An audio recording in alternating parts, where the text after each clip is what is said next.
Okay, so this is John Neville with Barbara Jefford. DuPont in 1958 paid them to be in a play. There was a Nicole Neville in class, right?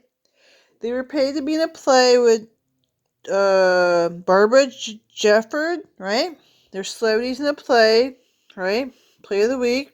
DuPont paid for it. So Nicole Neville, I don't know if they're related. She had blonde hair, blue eyes. I don't know, maybe. See, his eyes look kind of light. I don't know. Maybe. No, blonde hair, blue eyes. Nicole Neville was in class, but, so celebrities, okay? Don't know. Here's Gone with the Wind, Margaret Mitchell. I'm gonna go read their bookie book to you. Heralded by readers everywhere since its publication in 1936, the great American novel. Gone with the Wind explores the depths of human passions with intensity as bold as its setting in bluff red hills of Georgia. Superb piece of storytelling brings drama of the Civil War Reconstruction vividly in life. This is a tale of Scarlett O'Hara, the spoiled, ruthless daughter of a wealthy plantation owner, who arrives at young womanhood just in time to see the Civil War sweep away the life of her upbringing was prepared her. After the fall of Atlanta, she returns to the plantation, by stubborn shrewdness saves her home from both Sherman and the carpetbaggers. But in the process she hardens. She has neared starvation and vows to never be hungry again. In these vivid pages live the unforgettable people who've captured the attention of millions of readers of every age and every walk of life. Here are Rhett Butler, Scarlett's counterpart, professional scoundrel, as courageous as Scarlett herself, Melanie Wilkes, a loyal friend, true gentlewoman, and Ashley Wilkes, for whom the world ended at Appomattox. Here are all the characters and memorable episodes that make Gone with the Wind a book to read and reread and remember forever. Here, born and raised in Atlanta, Georgia. Margaret Mitchell was 10 years old before she discovered the Confederates had lost the war. Daughter of a prominent lawyer and authority on the South, Miss Mitchell was brought up stories of Southern heroism, told and retold by relatives whose stirring account the war never included its outcome. Former newspaper reporter, she began Gone with the Wind, her only novel, 1926. Only two people, the author and her husband, saw the manuscript before it reached the publisher. Within 3 weeks of its publication in 1936, Gone with the Wind had captured the attention of more than 176,000 readers, following her and awarded the coveted Pulitzer Prize. By December 1938, the total number of copies printed in the United States was over 1.78 million. By December 1939, when the film was first shown, sales had reached 2,153 million copies. 2.153 million copies. The book has been translated in full 16 foreign languages.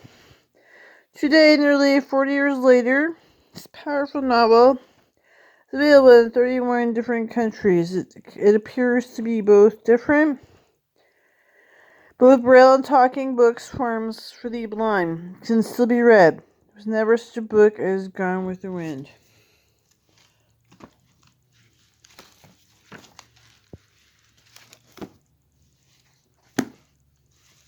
Okay, so here's John Neville with Barbara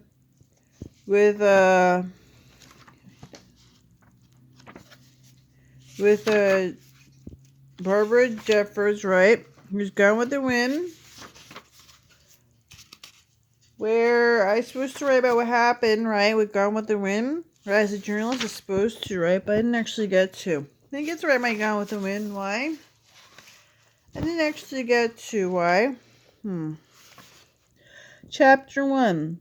Scarlett O'Hara was not beautiful, but men seldom realized it when caught by her charm, as the Tarleton twins were. And in her face were too sharply blended the delicate features of her mother, a coast aristocrat of French descent, and the heavy ones of her florid Irish father. It was an arresting face, pointed of chin, square jaw. Her eyes were pale green without a touch of hazel, starred with bristly black lashes and slightly tilted at the ends. Above them her quick black brows slanted upward, cutting a startling oblique line in her magnolia white skin. Skin so prized by southern women and so carefully guarded with bonnets and veils and mittens against hot Georgia suns. She was Stewart and Brent Tarleton in the cool shade of the porch of Tara, father's plantation at Brett, April afternoon of 1861. She made a pretty picture. Her new green-flowered muslin dress spread its 12 yards of billowing material. Of her hoops exactly matched the flat-heeled green Morocco slippers her father had recently brought her from Atlanta. Dressed it off to perfection, 17-inch waist, small since 3 counties, tightly fitting basque showed breast, well matured for 16 years. For all the modesty of her spreading skirts, the demureness of hair, netted smoothly in chignon, quiet as a small white hand in her lap, true self was poorly concealed. Green eyes in her carefully sweet face were turbulent, wilful, lusty with life. Distinctly variance with her decorous demeanor. Her manners had been imposed upon her mother's gentle admonition and sterner discipline by her mammy. Her eyes were her own.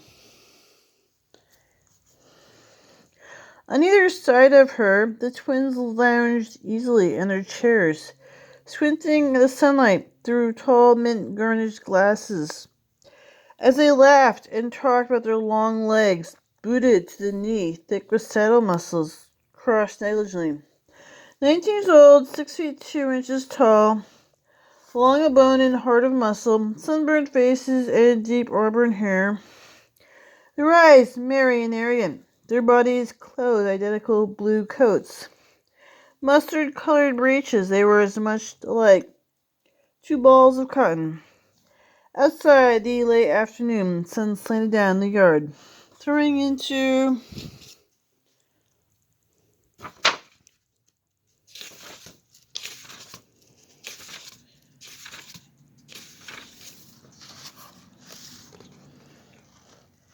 gleaming brightness the dogwood trees that were solid masses of white blossoms against the background of new green. Twins' horses were hitched in the driveway, big animals, red as their masters' hair around.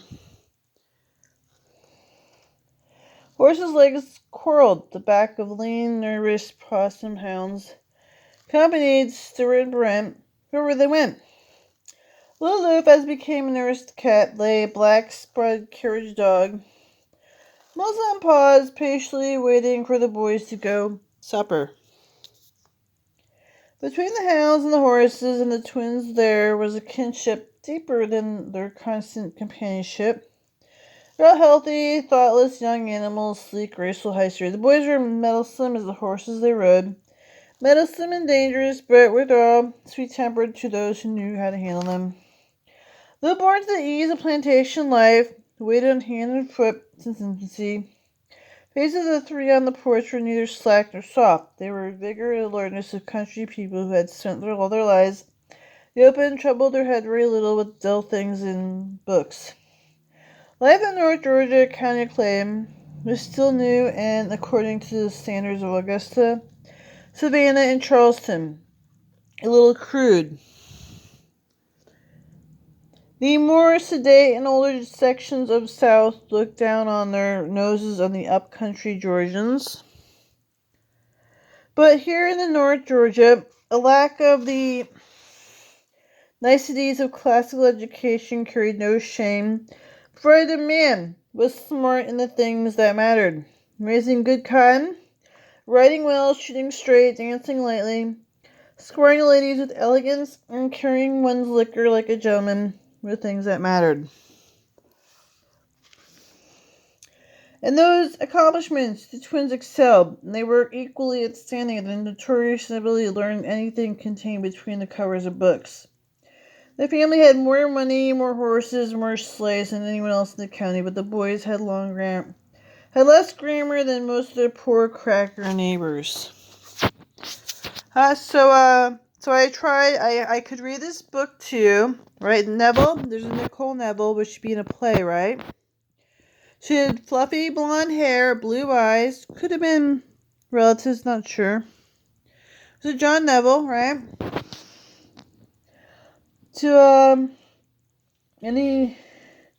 It was for this precise reason that Stuart and Brent were idling in the porch of Tara this April afternoon. Just been expelled from the University of Georgia, the fourth university that had thrown them out in 2 years, and their older brother Tom and Boyd come home with them because they refused to remain in an institution where the twins were not welcome.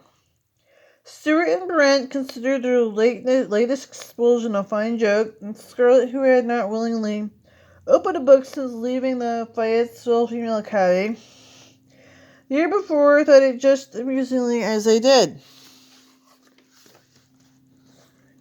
I know you two don't care about being expelled, or Tom either, she said, but what about Boyd?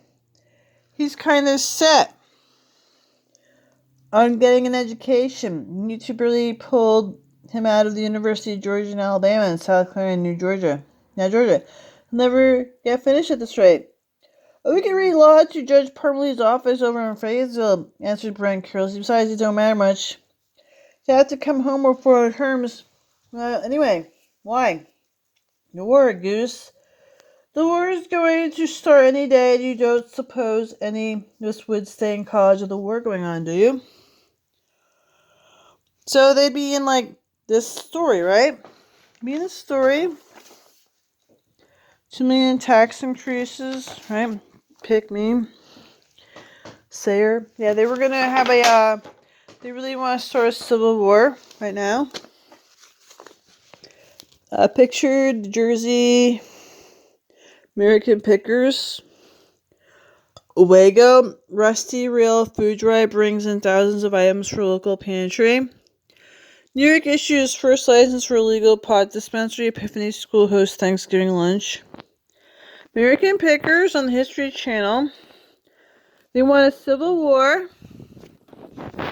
They want a civil war pickers, right? They want a pickers. They want a civil war. Yeah. Tax increases. They want a civil war. Okay. So this is Nicole Neville was in class, right? I could read this story to you, right? They might have been an actor in their family, right? And I could read a story where they wanted their education, right? And they'll get finished. The war, Goose. The war is going to start any day, and you don't suppose any of us would stay in college with the war going on, do you? No, there isn't going to be any war, said Scarboard. It's just all talk. Why, Ashley Wilkes and his father told Pa just last week that our commissioners in Washington would come to an amicable agreement with Mr. Lincoln about the Confederacy. Anyway, the Yankees are too scared of us to fight. There won't be any war. I'm tired of hearing about it. Not going to be any war, cried the twins indignantly, as though they had been defrauded.